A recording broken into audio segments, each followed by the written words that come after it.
La dernière fois, on a fait un circuit de filtre de type filtre passe-eau, qui est constitué de 2 condensateurs et 2 résistances. La configuration est comme ça là. Et ça c'est de mémoire. Voilà, ça c'est la source. Et puis là, c'est la tension sortie. On a trouvé quoi, nous? On a dit ici, c'est un C1 qui était 25 millifarad. Et C2, c'est la même capacitance, 25 millifarad. Et là, c'est R1 est égal à 20 ohms. R2 est égal à 20 ohms aussi. 20 ohms. Et on a trouvé pour une tension d'entrée qui est de 20 degrés, je crois. Oui, c'est ça. VON VS est égal à ça pour la tension d'entrée. Et on recueille ici, là, V est égal à V1. Ici, c'est V2. D'accord? V1 est égal à 417 et quelques. Il y a une 4, quelque chose comme ça, millivolts. Et 65 degrés. Et pour ça, V2, on a trouvé 333,3 et 110 degrés. Voilà, millivolts. C'est à vérifier, bien sûr. Ça, c'est l'exo vidéo numéro 10. Voilà, il faut que tu revoies ça. C'est la vidéo qui précède celle d'aujourd'hui. Et on constate qu'ici et là, il y a un déphasage de 65 moins 20. Ça donne 45 degrés. D'accord? Et d'ici à là, il y a 110 moins 65. Ça fait 45 degrés également. D'accord? Et à mon avis, à ton avis, est-ce que c'est... On a de 45 degrés ici et 45 degrés de déphasage ici. Est-ce que cela est dû au fait qu'on a les mêmes valeurs de résistance et mêmes valeurs de capacitance? Ah, j'en sais rien du tout, mais on va voir avec ce circuit. Là, c'est un filtre passe-eau, on a dit. Hein. Là, c'est un autre circuit de type de filtrage passe-eau aussi. On verra ça pourquoi après. Pourquoi on utilise un condensateur pour fabriquer, pour concevoir un filtre passe-eau, alors qu'ici, on utilise des bobines d'inductance L pour concevoir aussi un filtre passe-eau. D'accord? On verra ça pourquoi. Mais ici, le circuit d'aujourd'hui, là, on a N1 qui est à 10 millihenry, N2 qui est à 5 millihenry. C'est complètement différent. Ici, c'est pareil. La capacitance, c'est 25 millifarad. Ici, c'est la même chose. Tandis que l'inductance des deux bobines là, sont différentes. D'accord? De même que les résistances. D'accord? Tu te rappelles de ça, hein? L'amplitude diminue là au fur et à mesure. À la sortie, l'amplitude diminue. Mais l'angle de déphasage est accentué, augmente, d'accord? Au début c'est 20, après c'est 65, après c'est 110, d'accord? On va voir est-ce que ça se reproduit ici, d'accord? Avec les inductances au lieu des condensateurs.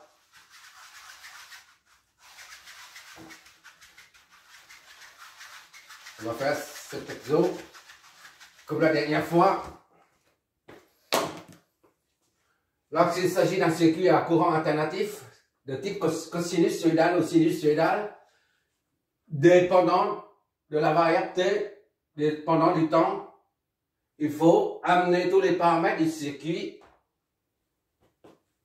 au domaine fréquentiel. Et on analyse le circuit dans le domaine fréquentiel. D'accord? Et après, on ramène le résultat, les solutions dans le domaine fréquentiel au domaine temporel. C'est comme d'habitude, c'est comme ça. Pourquoi? Parce que, tout simplement, J, un petit rappel encore, J, oméga L, comme 1 sur J oméga C. Tous deux représentent des rapports de phaseur. Phaseur tension sur phaseur courant. Ici, idem. D'accord? Phaseur tension sur phaseur courant. Voilà. Et qui dit phaseur dit la présence implicite de J oméga T. C'est-à-dire la fréquence. D'accord? D'ailleurs, ici, on voit là la fréquence. Pulsation, c'est-à-dire la fréquence. Idem ici. D'accord? La fréquence. Quand on convertit tout ça quand on a des réactances et avec des nombres complexes, ça signifie qu'on est au domaine fréquentiel. C'est-à-dire aussi, ça signifie aussi qu'il s'agit des phaseurs. Bon, on y va pour... Il s'agit de déterminer Vn1t et Vn2t ainsi que le déphasage. On amène le premier paramètre, il y a 5, 1, 2, 3, 4, 5. D'accord? Le premier paramètre, Vst, c'est dans le domaine temporel parce qu'il y a la variable t. 10 cosinus de 4000 pi, c'est la pulsation en radians par seconde. Ça, c'est radians par seconde. Des radians par seconde. D'accord? Plus, il n'y a rien, c'est-à-dire 0 degré. Donc, on emmène ça, on convertit ça en domaine fréquentiel. Donc, en fréquence, il n'y a pas de variable t. C'est un nombre complexe. C'est pour ça qu'on met un chapeau. On reprend l'amplitude 10 et la phase seulement. 0 degré. C'est en vol. Ça, c'est le premier paramètre du domaine dans le domaine fréquentiel. D'accord? Le deuxième paramètre, c'est N1. XN1. XN1. J oméga N1. D'accord? Soit J oméga N1 fois J. C'est-à-dire oméga, c'est 4000 pi. D'accord? N1, c'est 10 puissance moins 3. D'accord? A fois J est égal à combien ça? 10, 40 pi. D'accord? 3 fois 0 là, et ça fait 1. 4 fois 10, ça fait 40. 40 pi, J. Or, J est égal à 1,90 ou tout simplement 90. Comme si on écrit 1 fois x est égal à x. Sous-entendu, il y a un 1 ici. D'accord? Bon. Donc, x N1 est égal à 40 pi et 90 ohms.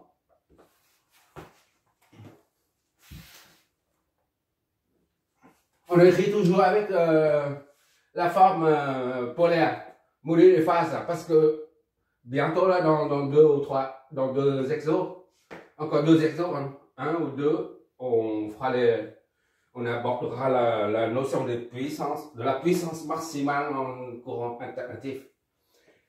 Et ça, on aura besoin de ça. On aura besoin de la phase. Revenons à notre sujet. Aujourd'hui, XN2. Soit J oméga N2. D'accord? Oméga N2, J. C'est-à-dire, oméga, c'est 4000 encore. Oméga, c'est une constante. Hein? N2, c'est 5. 10 puissance moins 3.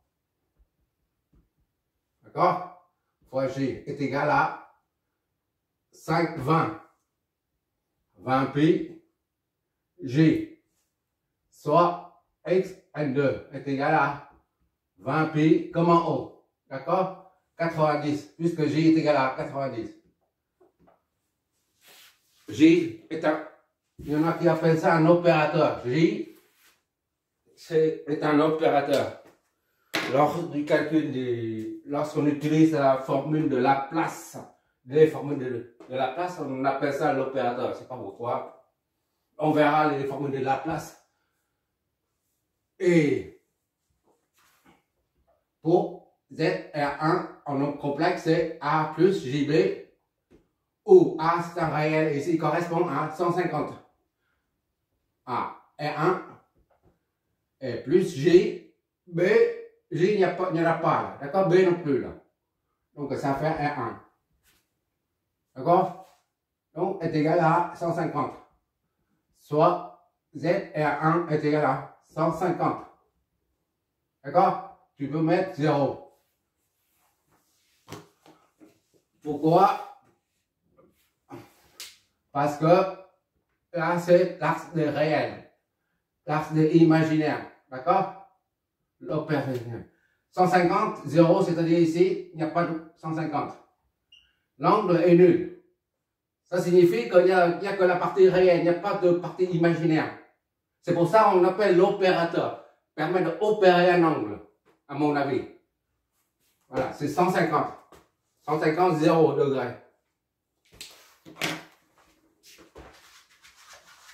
Ça ne peut pas être plus clair, je crois, pour l'opérateur J. De même, on a ZL2 est égal à 100. Le même raisonnement nous conduit à ça, en ohm et en ohm. D'accord?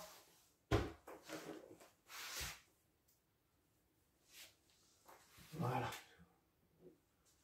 Et maintenant, on a tous les paramètres du circuit là qui sont maintenant convertis en domaine fréquentiel. Il ne reste plus qu'à appliquer le pont de diviseur le pont du diviseur de tension pour en déduire Vn1 et Vn2. Alors, il faut faire très attention au niveau des ponts diviseurs de tension. D'accord? Parce qu'il y a les séries, et après les séries en parallèle, tout ça. Moi, je te recommande, ce que je fais d'habitude, c'est de partir de la tension de sortie de la droite vers la gauche. On part comme ça, pour calculer un pont. C'est comme ça que je fais, je commets rarement des erreurs. Bon, pont, diviseur de tension, d'accord? Entraîne. Alors, on parle ici, là, Z, B, C, D. Pour calculer, il faut trouver déjà les impédances. Et après, on utilise les rapports des impédances pour en déduire les tensions, d'accord? Z, B, C, D. B, C, D est égal à ça plus ça. Z, R2, d'accord? Plus X, R2. Ce sont des nombres complexes. D'accord? Puisqu'on a mis ici le chapeau, tout ça, il faut des chapeaux. Z, R2, c'est 100. D'accord? X, N2, c'est 20 pi et 90. Voilà. Bon. On utilise la calculatrice, c'est pas la peine de décomposer ça en nombre complexe, d'accord? Si tu veux décomposer ça en nombre complexe, par exemple, ça c'est clair et net, ça c'est 100 plus 0J. J, là, d'accord? Ça fait 100. Et si pourquoi il faut décomposer en nombre complexe avant de les additionner? Parce qu'on ne peut pas additionner de cette façon-là. D'accord? Et ça, si tu décomposes en nombre complexe, ça te donne 20 pi là, fois cos sinus 90 plus J sinus 90. Tout simplement. D'accord? Et ça fait, tu calcules. Après, tu calcules. Mais comme on utilise, on est en 2024, donc on utilise la calculatrice tout simplement. Sinon, on n'est jamais sorti de l'auberge. Ça donne ZC BCD est égal à. On va faire ça avec la calculatrice. Voilà. Et tu regardes pas toi-même. Ça donne ça. On va convertir ça en module de phase. 118 la phase, c'est 32 et quelques. D'accord? Donc, ça fait 118. 101. Et la phase, c'est 32. 142. Ça, c'est à peu près, d'accord? Ohm. Ah, c'est 118, 101 et 32, 142. OK.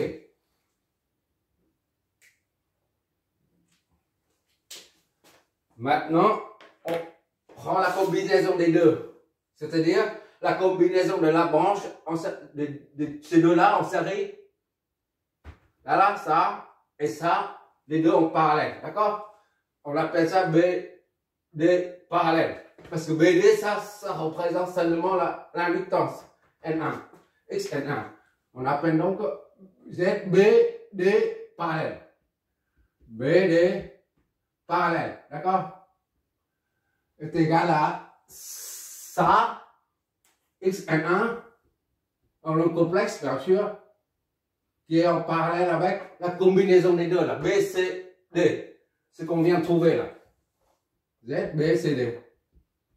D'accord? Et ça est égal à le produit sur somme. Sur somme. Voilà. Et qu'est-ce que ça nous donne? Z, B, D en parallèle est égal à XN1. C'est 40 pi 90. 90. D'accord? Fois Z, B, C, D. C'est le résultat précédent. 32, 142. D'accord? Et tout ça divisé par la somme.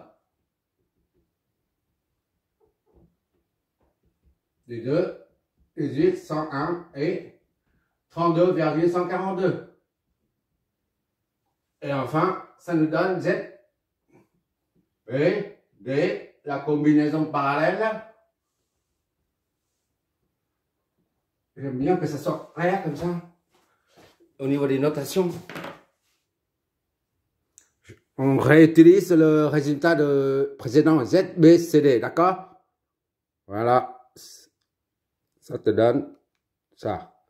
Et en module des phases, ça te donne 69, 5 et 60 degrés à peu près. On va noter tout. 69, 552, 60, 0,89. 60,089 degrés. Voilà. Ça, c'est en ohm. D'accord? 69. OK. Là, on vient de calculer ça. Maintenant, il suffit d'appliquer le pont diviseur de tension pour trouver VN1T. Cette tension-là, VN1, est égale à l'impédance BD parallèle divisée par elle-même plus ça. Et multiplié par la tension de source qui est là. D'accord? Pont diviseur encore. Maintenant. Et V.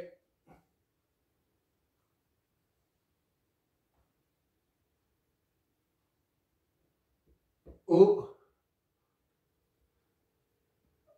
Vn1 est égal à ZBO parallèle, BD parallèle, divisé par ZBD parallèle, d'accord, plus ZR1, d'accord. Tout ça, j'ai mis ça au lieu de mettre R1, puisqu'on est en fréquentiel. Tout ça multiplié par VS. En fréquentiel, toujours. D'accord? Et ça donne quoi? Ça donne BD parallèle, c'est 69. 500,89. Voilà. Divisé par la même chose.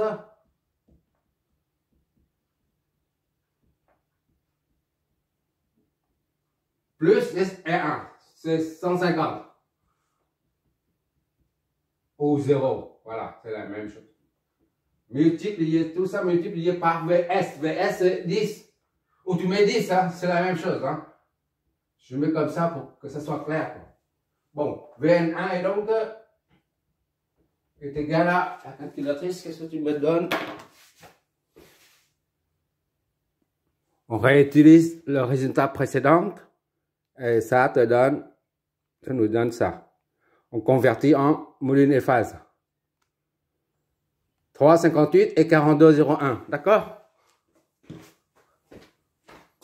3,58, 58, 42,01. 0,1 degré. Ça, par contre, c'est en volts. Voilà. Là, on a VN1. Maintenant, VN2. VN2, c'est le pont diviseur du courant nous donne. VN2 est égal à ça, divisé l'impédance de ça, divisé par la somme des deux, multiplié par la tension attaquante, c'était le VN1. D'accord? VN2 en fréquentiel toujours, pas de variable T, d'accord? Est égal à XN2. N2 divisé par XN2. Je ne sais pas si tu vois toujours. Ok, on voit toujours. N2 sur XN2 plus ZR2. ZR2. Tout ça multiplié par VN1, qui est la tension attaquante. Soit VN2 est égal à XN2, c'est combien? 20 pi 90. Pi 90. D'accord? XN2, c'est 20 pi 90. Divisé par 20 pi 90. D'accord? Plus ZR2. ZR2, c'est 100. Et 0. Tout ça multiplié par VN1.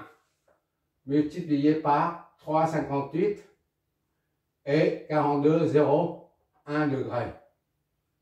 D'accord? Et ça nous donne VN2. Voilà. Qu'est-ce que ça nous donne? On réutilise le résultat précédent comme d'habitude. Voilà. Vu. Ça nous donne ça. Et maintenant, on convertit en moline et phase. 1,905 et 99, et quelques.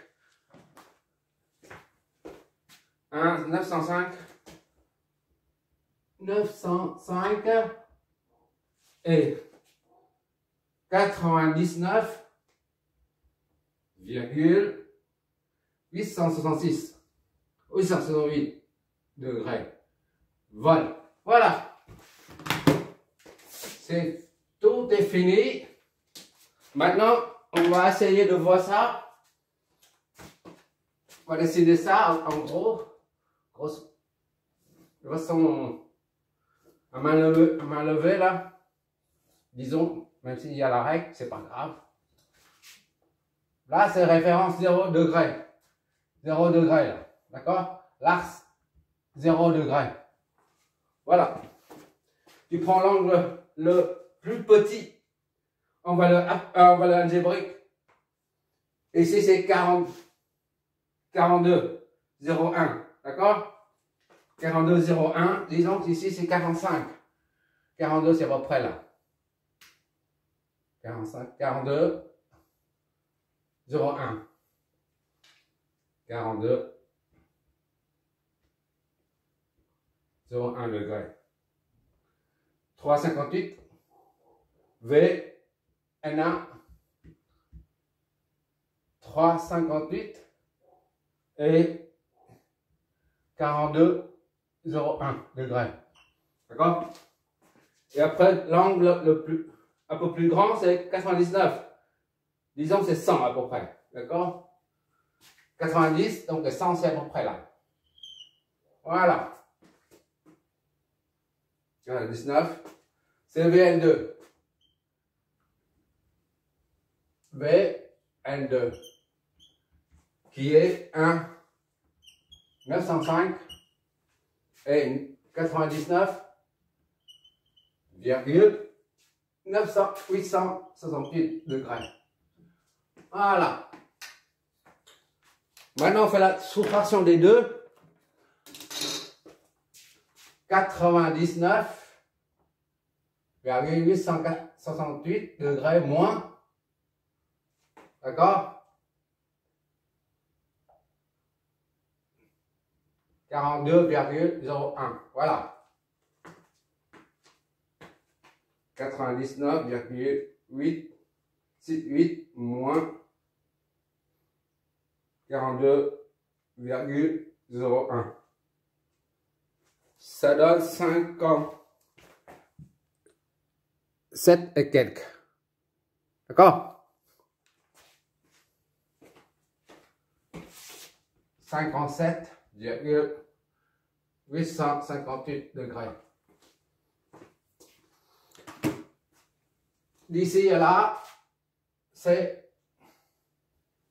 57,858 degrés. Donc,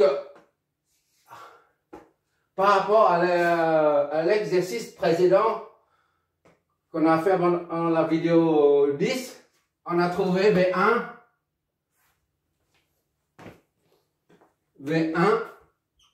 qui est V2, le déphasage entre les deux, ça c'est 65 degrés, et ça c'est 110 degrés. D'accord? Et ça c'est 20 degrés. Tu te rappelles? Donc, d'ici et là, il y a 45 degrés. D'ici et là, il y a 45 degrés. D'accord? 45 degrés. Là, d'ici à là, tu n'as pas 45. Tu as 42. Et d'ici, ça correspond à ça. Supposons que tu as la tension de source, VS, la VS à 0, c'est pas supposé. Mais VS, c'est à 0. 10, 0. 10. Voilà. 10, 0. VS qui est là. 10, 0. D'accord? Voilà, VS c'est là. 10, 0. De là à là, il y a 42,01 degrés. C'est pas 45. Or, pour le